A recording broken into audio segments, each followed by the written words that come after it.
நேரடியாக நீங்கள் ஒரு லட்சத்துக்கு ஒரு பிளாட் வாங்கி போடுறீங்கன்னா அது வந்து பார்த்தீங்கன்னா பல ஆண்டுகள் கழிச்சு போய் விற்பனை செய்யலாம்னு பார்த்தீங்கன்னா அந்த நிலம் ஏறி இருக்க வேண்டும். ஆனால் அந்த இடம் வந்து பார்த்தீங்கன்னா கொடுத்த நீங்கள் 1 லட்சத்துக்கு உள்ள அமௌண்ட்டை வாங்குறதே பெரிய விஷயமா இருக்கும். ஒரு குறிப்பிட்ட பகுதியில் வந்து அந்த நிலம் குறித்த வளர்ச்சி கைட்லைன் மதிப்புன்னு ஒன்று தனியாக இருக்கு. அடுத்து மார்க்கெட் மதிப்பு. கைட்லைன் மதிப்பு ஒரு குறிப்பிட்ட இதுக்கு மேலே ஏறாது. மார்க்கெட் மதிப்பு வந்து சரசரன்னு ஏறி. ஒரு ஆவணங்களை வாங்கும் போது ஒரு வழக்கறிஞர்கிட்ட கொடுத்து அது குறித்து வழக்கறிஞருக்கு ஒரு சிறிய கட்டணத்தை கொடுத்து அதை சரியா இல்லையான்னு பாக்குறது. அந்த பத்திரத்துக்கு உங்களுக்கு பட்டா இருக்கா, அது வந்து உரிய வந்து வாரிசு உள்ள உங்களோட இடமா இல்ல வேற இடத்த ஆக்கிரமிச்ச இடமா, இதெல்லாம் பாக்குறது. உங்களுக்கு ஒரு கட்சியினுடைய எம்எல்ஏவோ ஒரு அமைச்சரோ சொல்றாரு எனக்கு வந்து 500 ஏக்கர் இருக்கு, எனக்கு 1000 ஏக்கர் இருக்கு, இதையெல்லாம் சொல்லுகின்ற போது பொதுமக்கள் பார்க்கிறார்கள். இவர்கள் எல்லாம் வந்து உங்களுக்கு வசதி வாய்ப்பா இருந்து வந்தாங்களா, என்ன அடிப்படையில் உங்களுக்குலாம் வந்து 500 ஏக்கர் 1000 ஏக்கர்லாம் கிடைச்சது? இந்த பொதுமக்கள் யாரும் கேட்கறது. அரசு நினைத்தாலே அந்த பொதுமக்களுடைய நிலங்களை எடுக்க முடியும், அந்த நிலங்களை வந்து கையகப்படுத்திட முடியுங்கிற ஒரு சட்டம் இருந்தா எந்த பொதுமக்கள் உண்மையாக விவசாயிகள் குறிப்பாக விவசாயம் செய்ய முடியும்? ஒரு குறிப்பிட்ட பகுதியில் பொதுமக்கள் நீண்ட காலமாக வசித்துக் கொண்டிருக்கிறார்கள். அந்த மக்கள் பட்டா கேட்டு வந்து உங்களுக்கு விண்ணப்பித்திருக்கிறார்கள். ஆனாலும் கூட ஒரு குறிப்பிட்ட நபருக்கு அந்த நிலத்தை ஏற்கனவே பட்டா செய்து உள்ளதாக போலியான பட்டா வழங்கி அந்த மக்களை வெளியேற்றுவதற்கான முயற்சிகள்லாம் நடக்கும். எந்த ஒரு இடம் ஒரு நல்ல இடம் வந்து கண்ணில் பார்த்தாலும் சரி, இன்றைக்கு அரசியல்வாதிகளுக்கு அதிகாரிகளுக்கு கண்ணை உறுத்துனுச்சுன்னா அந்த இடத்த அவங்களும் ஆக்கிக்கிறாங்க. ரியல் எஸ்டேட் நல்ல தொழில், அதுல எந்த மாற்றம் இல்லை. ஆனால் அனைவருக்கும் வணக்கம். இன்றைக்கு நாம் பொதுமக்களிடையே ஒரு விழிப்புணர்வு ஏற்படுத்துவது ரியல் எஸ்டேட் மற்றும் அது சார்ந்து நடக்கக்கூடிய முறைகேடுகள், குறிப்பாக ரியல் எஸ்டேட் தொழில் வளர்ச்சி மற்றும் அதனுடைய பின்னடைவு, இது போன்ற காரணங்கள், அந்த தொழிலில் ஈடுபடக்கூடியவர்கள் செய்யக்கூடிய அணுமுறையில் சட்டம் சார்ந்த பிரச்சனைகள் தொடர்பாக பேச இருக்கிறோம். ரியல் எஸ்டேட் என்பது பார்த்தீங்கன்னா நிலம் சார்ந்து உங்களுக்கு வந்து செய்யக்கூடிய ஒரு தொழிலாக இருக்கிறது. அடிப்படையில் நீண்ட காலமாக பார்த்தீங்கன்னா அதில் ஒரு நேர்மையும், குறிப்பாக தொழில் அறம் என்று சொல்லுவாங்க, ப்ரொஃபஷனல் எத்திக்ஸ், அது இருந்த காலம்லாம் உண்டு. அதாவது பார்த்தீங்கன்னா ரியல் எஸ்டேட் சம்மந்தப்பட்ட தொழிலில் உங்களுக்கு பழகிறவங்க வந்து ஒருத்தருக்கு சேர வேண்டிய தொகையை உடனே கொடுத்துருவாங்க அப்படிங்கிற மாதிரியான ஒரு காலகட்டம் இருந்தது. ஆனால் சமீப காலங்களில் இந்த தொழில் சார்ந்து இயங்கக்கூடிய நிறுவனங்களும் சரி, தனிநபர்களும் சரி, இதில் வந்து பணம் ஒன்றையே மையமாக கொண்டு செயல்படுகிறார்கள். இதனால் சட்டம் சார்ந்து பல பிரச்சனைகள் ஏற்படுகிறது. ரியல் எஸ்டேட் என்று வந்து விட்டுல உங்களுக்கு பார்த்தீங்கன்னா அந்த இடத்துடைய அந்த மதிப்பு கூடுதல் 2 விதமா நீங்க வைக்கணும். ரியல் எஸ்டேட் அப்படிங்கிற அரசியல் சார்ந்து இயங்கக்கூடிய நிறுவனங்களை விட்டுருங்க, அது தனி.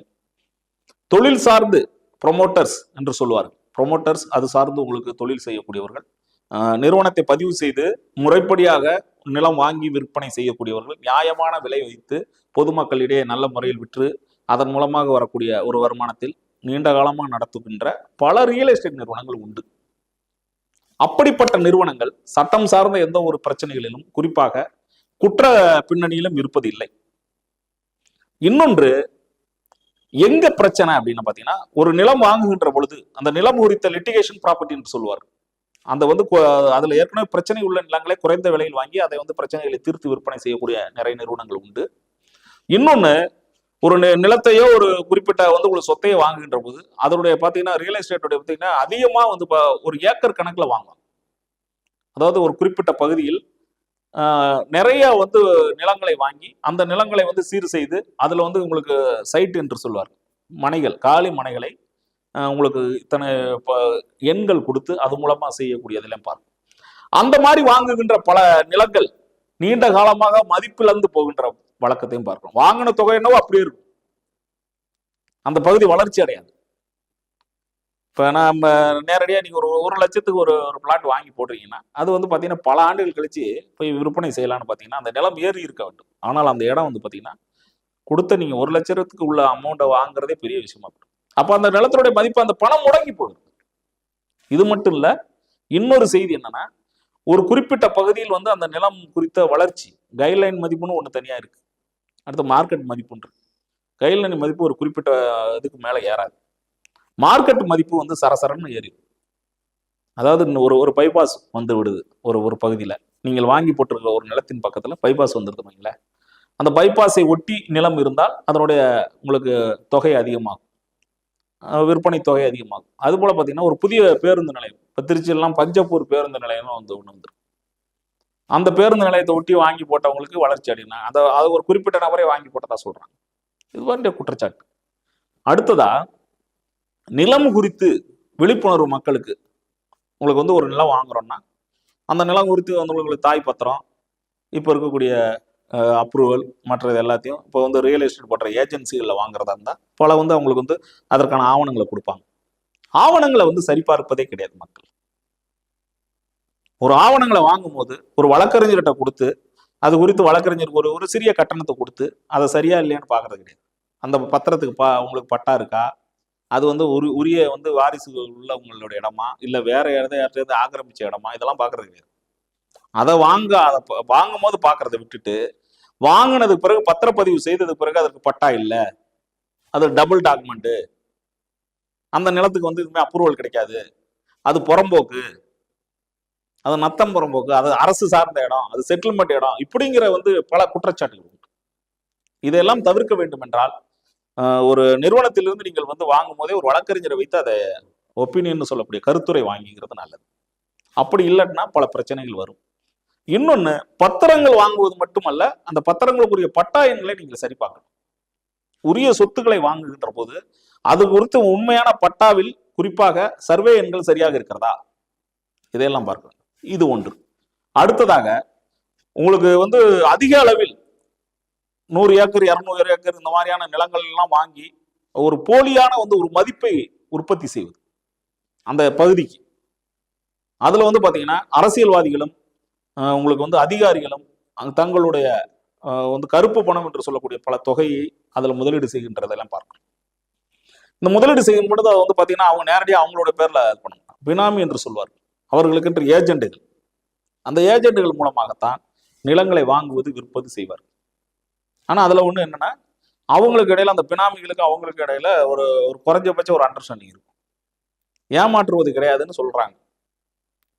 பினாமிகள் வந்து நினைச்சா அவங்களை ஏமாற்ற முடியும். ஆனாலும் கூட அரசியல்வாதிகளிடம் அதிகாரிகளிடம் பொதுவாக பினாமிகள் பகைத்துக் கொள்வதில்லை. அதனால வந்து சரியான முறையில் செயல்படுவதாக ஒரு அது மாதிரியான பேச்சு உண்டு. ஆனாலும் கூட இது மூலமாக உங்களுக்கு பொதுமக்களுடைய வரிப்பணம் என்று சொல்லக்கூடிய பெரிய தொகை முடக்கப்படுகிறது. ஆனால் இது குறித்தெல்லாம் அதிகாரிகளுக்கோ உங்களுக்கு அமலாக்கத்துறை அதிகாரிகளுக்கோ தெரியுமா தெரியாதா என்றால் தெரியும், எல்லாமே தெரியும். ஆனாலும் கூட நடவடிக்கைகள் ஏன் எடுப்பதில்லை என்று பொதுமக்கள் கேட்கிறார்கள். உங்களுக்கு ஒரு கட்சியினுடைய எம்எல்ஏவோ ஒரு அமைச்சரோ சொல்றாரு, எனக்கு வந்து 500 ஏக்கர் இருக்கு, எனக்கு 1000 ஏக்கர் இருக்கு, இதையெல்லாம் சொல்லுகின்ற போது பொதுமக்கள் பார்க்கிறார்கள், இவர்கள் எல்லாம் வந்து உங்களுக்கு வசதி வாய்ப்பா இருந்து வந்தாங்களா, என்ன அடிப்படையில் இவங்களுக்குலாம் வந்து 500 ஏக்கர் 1000 ஏக்கர்லாம் கிடைச்சது, இது பொதுமக்கள் யாரும் கேட்கறது இல்லை, அதிகாரிகளும் கேட்கறது இல்லை. இதை பார்த்து கொண்டிருக்கக்கூடிய எதுக்கெடுத்தாலும் ஈடின்னு சொல்லிக்கிட்டு வரக்கூடிய மத்திய அரசு அதிகாரிகளும் பார்க்கறது கிடையாது. நான் என்ன கேட்கறேன்னா, ஒரு தனிநபர் வாழ்கின்ற போது அவர் சம்பாதித்த சொத்துக்களை கணக்கு வழக்குகளா இருக்கட்டும், வருமான வரியை ஒரு அரசு வந்து எவ்வளவு கிடுக்கிப்பிடி போடுறீங்க. ஆனால் பொது ஊடகங்களில் அரசியல் சார்ந்து இருக்கக்கூடிய தலைவர்களும் மற்றவர்களும் தங்களுடைய சொத்துக்கள் சம்பந்தமான ஜம்பம் அடித்து பேசுவதையெல்லாம் கேட்டுக்கொண்டிருக்கிறார்கள். அது குறித்த நடவடிக்கை எடுப்பதில்லை. ஒன்றை மட்டும் சொல்லிக் கொள்கலாம், தமிழ்நாட்டு மக்கள் பொறுத்தவரை அரசியலில குறிப்பாக தேர்தலில அவர்களுடைய பதிலை காட்டுவார்கள். ஒண்ணு, நான் என்ன சொல்றேன்னா, இது போன்று வந்து உங்கள்கிட்ட ஒரு பெரிய தொகையை முதலீடு செய்து அந்த பொதுமக்களிடையே வந்து இருக்கக்கூடிய அந்த பணப்புழக்கத்தை தடுத்து விடுவது சட்டத்திற்கு புறமானது. இவர்களுடைய நிலங்கள் வாங்குகிறார்கள், இந்த நிலங்களை வந்து ஒரு ஒட்டுமொத்தமான ஒரே நபர் வாங்கி பினாமிக்கு விற்பனை செய்கிறார். ஒரு நிறுவனம் உருவாக வேண்டும் என்பதற்காக ஒரு குறிப்பிட்ட இடத்தை வந்து சாதாரண மக்களை அடித்து பிடித்து வாங்குவது, இது போன்றதெல்லாம் கண்டிக்கத்தக்கது. பொதுமக்களுடைய நிலங்கள், அவர்களுடைய விவசாய நிலங்கள் அவர்களுக்கானதை யாரும் வந்து கை வைக்க கூடாது என்பதை அரசு முதலில் ஒரு சட்டமாக நிறைவேற்றக்கூடிய சூழல் இருந்தால் மட்டும்தான் அது பொதுமக்களுக்கு ஒரு மிகப்பெரிய பாதுகாப்பு இருக்கும். ஆனால் அரசு நினைத்தாலே அந்த பொதுமக்களுடைய நிலங்களை எடுக்க முடியும், அந்த நிலங்களை வந்து கையகப்படுத்திட முடியுங்கிற ஒரு சட்டம் இருந்தா எந்த பொதுமக்கள் உண்மையாக விவசாயிகள் குறிப்பாக விவசாயம் செய்ய முடியும்? விவசாய நிலங்களை வந்து ஒட்டுமொத்தமாக அதிக தொகை கொடுத்து வாங்குவதாக இருக்கட்டும், இல்லை மிரட்டி வாங்குவதாக இருக்கட்டும், இன்றைக்கு இருக்கக்கூடிய அரசியல்வாதிகளுக்கும் அதிகாரிகளுக்கும் கைவந்த கலை. இதையெல்லாம் தடுப்பதற்கு பொதுமக்களிடையே ஒரு விழிப்புணர்வு ஏற்படுத்த வேண்டும். எந்த ஒரு மனிதனுடைய உழைப்பையும் சுரண்ட முடியாது, எந்த மனிதனுடைய நிலத்தையும் நீங்கள் மிரட்டி வாங்க முடியாது, எந்த மனிதனுடைய சொந்த உழைப்பில் வந்ததை யாரும் வந்து கேட்டு மிரட்டக்கூடாது என்பதை ஒரு சட்டமாக நிறைவேற்ற வேண்டும் என்பதைத்தான் நாம் சொல்கிறோம். இன்னொன்று, இந்த மாநகர பகுதிகளிலே வீடுகள் கட்டும்போது உங்களுக்கு வந்து மாநகராட்சியினுடைய கவுன்சிலர்களாக இருப்பவர்கள், அதிகாரிகளாக இருப்பவர்கள்லாம் போய் பணம் கேட்டு மிரட்டுகின்ற அந்த போக்கையும் மாற்றிக்கொள்ள வேண்டும். ஒவ்வொரு முறையும் ஒரு மனிதன் அரசியல் ரீதியாக அவருக்கு வந்து பின்புலம் இருந்தால்தான் இங்கு வந்து எல்லாமே செய்ய முடியுங்கிறத அந்த சூழலை மாற்ற வேண்டும். இதற்கெல்லாம் மக்களுக்கு வந்து ஒரு விழிப்புணர்வை ஏற்படுத்த வேண்டும் என்பதற்காகத்தான் இதெல்லாம் சொல்லிக் கொண்டிருக்கிறோம். ரியல் எஸ்டேட் தொடர்புள்ள தொழில்களை பொறுத்தவரை இன்றைக்கு முழுமையாக மாஃபியா என்று சொல்லக்கூடிய பெரிய அளவிற்கு வந்து உங்களுக்கு மக்களுக்கு எதிராக இருக்கிறது. ஒரு குறிப்பிட்ட பகுதியில் பொதுமக்கள் நீண்ட காலமாக வசித்துக் கொண்டிருக்கிறார்கள். அந்த மக்கள் பட்டா கேட்டு வந்து உங்களுக்கு விண்ணப்பித்திருக்கிறார்கள். ஆனாலும் கூட ஒரு குறிப்பிட்ட நபருக்கு அந்த நிலத்தை ஏற்கனவே பட்டா செய்து உள்ளதாக போலியான பட்டா வழங்கி அந்த மக்களை வெளியேற்றுவதற்கான முயற்சிகள்லாம் நடந்தது. அதையெல்லாம் சட்டப்பூர்வமாக எதிர்கொண்டிருக்கிறார்கள். அது ஒரு செய்தி. எந்த ஒரு இடம் ஒரு நல்ல இடம் வந்து கண்ணில் பார்த்தாலும் சரி, இன்றைக்கு அரசியல்வாதிகளுக்கும் அதிகாரிகளுக்கும் கண்ணை உறுத்துனுச்சுன்னா அந்த இடத்த அவங்களும் ஆக்கிக்கிறாங்க. இது வந்து தவறானது.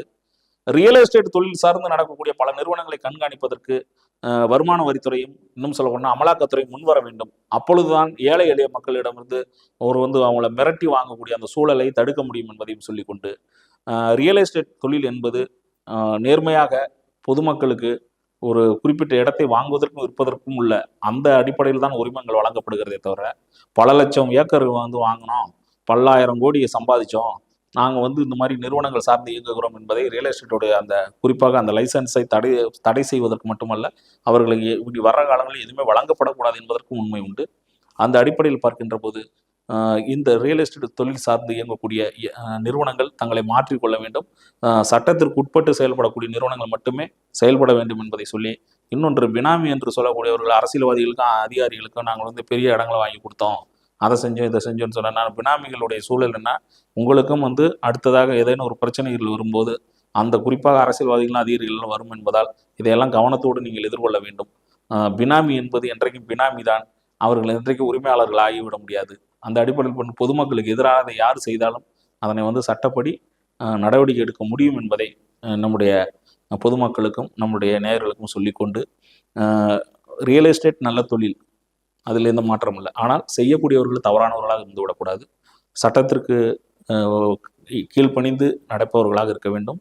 இன்னும் சொல்லப்போனால் சட்டத்தை வந்து பயன்படுத்தி பணம் சேர்க்கக்கூடிய ஒரு தொழிலாக ரியல் எஸ்டேட்டை ஆக்கிவிடக்கூடாது. பொதுமக்களுக்கு அவர்களுக்கு பாதிப்பு ஏற்படுத்தக்கூடிய தொழிலாகவும் ஆகிவிடக்கூடாது என்பதை இந்த நேரத்தில் தெரிவித்துக் கொண்டு, எப்பொழுதும் எந்த தொழிலும் நன்மை தீமை இரண்டும் உள்ளது. ரியல் எஸ்டேட் தொழிலை பொறுத்து பொதுமக்களுடைய நேரடி தொடர்பில் இருப்பதால் அதில் பணியாற்றக்கூடியவர்கள், அந்த நிறுவனங்கள் நடத்தக்கூடியவர்கள் கண்ணியமாகவும் கட்டுப்பாடாகவும், குறிப்பாக இந்த சமூகத்திற்கு வந்து ஒரு விழிப்புணர்வை ஏற்படுத்தக்கூடியவர்களாகவும் மக்களுக்கான ஒரு நிறுவனங்களாக இருப்பது நல்லது. அந்த அடிப்படையில் செயல்பட்டால் மட்டும்தான் அவருடைய எதிர்காலத்துக்கும் நல்லது. இன்னொன்று, ரியல் எஸ்டேட்னு வரும்போது பார்த்தீங்கன்னா பெரு நிறுவனங்கள் மட்டுமல்ல, ஏற்கனவே இந்த கல்லூரிகள் உங்களுக்கு நீர்நிலைகளை ஆக்கிரமித்து கட்டக்கூடிய இதெல்லாம் பார்க்குறோம். நீர்நிலைகளை வந்து பெரும்பாலானது பார்த்தீங்கன்னா உங்களுக்கு ஏக்கர் கணக்கில் இருக்கக்கூடிய கல்வி நிறுவனங்கள். இப்போ சென்னை போன்ற உங்களுக்கு கூவம் நதி பாயக்கூடிய இடத்தெல்லாம் பார்த்தீங்கன்னா அந்த கூவம் நதியை ஒட்டி இருக்கிற இடங்கள்லாம் ஆக்கிரமிப்புகள் அதிகமாக இருக்குது. குறிப்பாக கல்லூரி நிறுவனங்கள் அதனை வந்து ஆக்கிரமிச்சிருக்காங்க. இதெல்லாம் வந்து பார்க்கும்போது சரியான முறையில் நடவடிக்கை எடுத்தாலும் அவங்களுக்கு எதிராக எடுக்க முடியல. இன்னொன்று, கிராமங்களில் கூட இன்றைக்கு வந்து பார்த்தீங்கன்னா ஏரிகளை, குளங்களை, உங்களுக்கு ஓடைகள் என்று சொல்லக்கூடிய சாதாரண நீர்நிலைகள்லாம் கூட ஆக்கிரமித்து கட்டக்கூடிய நிறைய கட்டடங்களை பார்க்கிறோம். எல்லா இடங்கள்லையும் பார்த்தீங்கன்னா ஒன்று எதையாவது ஒன்று ஆக்கிரமிச்சு கட்டுறாங்க. அந்த ஆக்கிரமிப்புகளை அகற்ற வரும்போது பிரச்சனைகள் என்னன்னா, நியாயமானது என்ன சொல்றேன், பொதுமக்கள் யாருக்கும் தொல்லை இல்லாமல் வாழக்கூடிய இடத்துல முதல்ல போய் ஆக்கிரமிப்பு அகற்றோம்னு நிற்கிறாங்க. ஆனால் உண்மையான ஆக்கிரமிப்புகள் இருக்கிற இடத்துல அதை குறித்து எந்த விதமான சிந்தனைகளும் கிடையாது. இந்த கல்லூரிகள், குறிப்பாக பள்ளிகள், இந்த மாதிரி ஏதேனும் வந்து பெரிய நிறுவனங்கள் வந்து அரசுக்கு ஆதரவானையாக இருந்தால் அவர்கள் வந்து அந்த இடங்களை வந்து ஆக்கிரமித்து வளைத்து கட்டுகின்ற அந்த சூழலை பார்க்கிறோம். அதெல்லாம் பொதுமக்களுக்கு வந்து இன்னும் நீர்நிலை வந்து நீர் வரத்து போவதற்கு தடையை ஏற்படுத்தக்கூடியவாக இருக்கின்றன. இதெல்லாம் குறித்து பல சமூக அமைப்புகளும் பல அமைப்புகளும் பலதும் சொன்னால் கூட இதையெல்லாம் யாரும் கேள்வி கேட்பதற்கு விரும்புவதில்லை. அந்த அடிப்படையில் இதையெல்லாம் மாற்றுவதற்கு முன்வர வேண்டும். இன்னும் சொல்லப்போனால் ரியல் எஸ்டேட் உள்ளிட்ட பல நிறுவனங்கள் இது தொடர்பான உங்களுக்கு ஒரு வரையறைகளை, ஒரு நெறிமுறைகளை உருவாக்கி கொள்ள வேண்டும். ஏற்கனவே சட்டப்படி உருவாக்குகின்ற அந்த நடைமுறைகளைத்தான் பின்பற்ற வேண்டும் என்பதை ஒரு உறுதி ஏற்க வேண்டும்.